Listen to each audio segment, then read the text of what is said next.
మనం strawberry milk shake ఎట్లా చేయాలో నేర్చుకుందాం. మనమైతే ఇలా స్ట్రాబెర్రీస్ని వాష్ చూసారా ఎంత ఫ్రెష్గా ఉన్నాయో. మొత్తం కట్ చేసుకొని ఇలా మంచిగా కడుక్కోవాలి.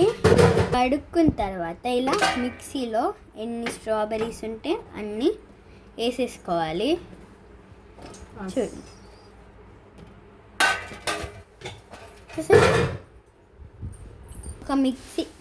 మనం ఒక మిక్సీ కప్లో వేసుకొని గ్రైండ్ చేసుకోవాలి.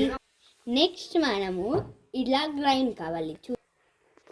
చూసారా చాలా మెత్తగా ఇలా గ్రైండ్ చేసుకొని బనానాస్ వేసుకోవాలి.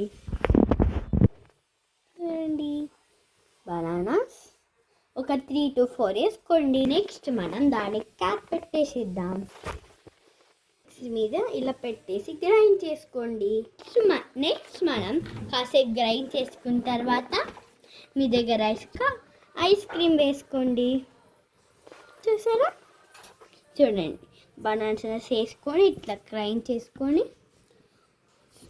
ఒక 2-3 స్పూన్స్ ఐస్ క్రీమ్ వేసుకోండి.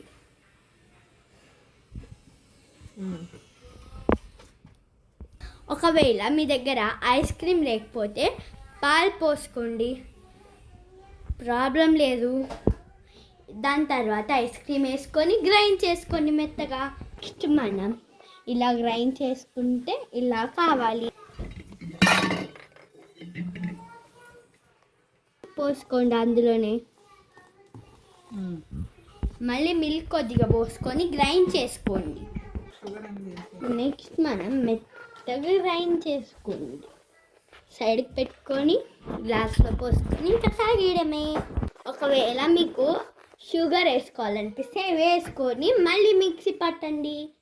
నెక్స్ట్ మనం ఇలా 2 గ్లాసెస్లో పోసుకోవాలి.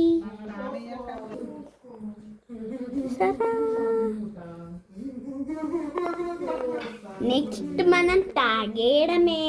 మీకు ఇంకా చూపించాలి, ఆగండి. సూపర్. Bye guys. అలాగే లైక్, సబ్స్క్రైబ్, షేర్, కామెంట్, అలాగే గంట బెల్ కింద గంట బెల్ కూడా కొట్టుకోండి. బాయ్.